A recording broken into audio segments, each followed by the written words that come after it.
C'est ici, sur la darse Titan du Port, que les aventuriers de la Globe 40 deuxième édition feront escale à partir du 1er novembre. Ce matin, à l'occasion d'un point presse, élus, partenaires et agents portuaires ont présenté les ambitions du territoire, ainsi que les grandes lignes du village événementiel qui sera installé pendant 3 semaines. C'est une grande fierté puisque ça fait des années que nous souhaitons, beaucoup d'élus ont souhaité être inscrits sur une course internationale et ce sera une réalité dès le début du mois de novembre.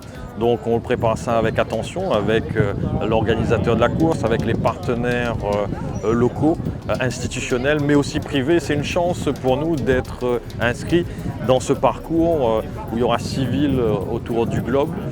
Et ça permettra d'avoir un regard sur la Réunion, mais aussi aux Réunionnais de profiter de ces moments-là sur un village qui va être présent pendant 3 semaines, de se familiariser avec la biodiversité marine. C'est aussi un village festif où il y aura des conférences, que nos jeunes puissent toucher du doigt cette réalité maritime. Pour nous, c'est important.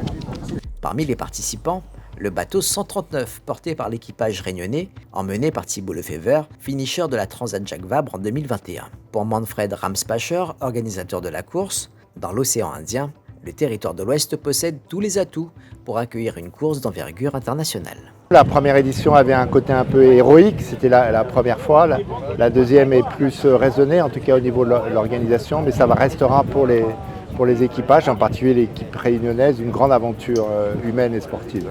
La classe 40 donc, de ces bateaux de 12 mètres, c'est la deuxième grande classe internationale en monocoque qu'on retrouve dans toutes les grandes courses.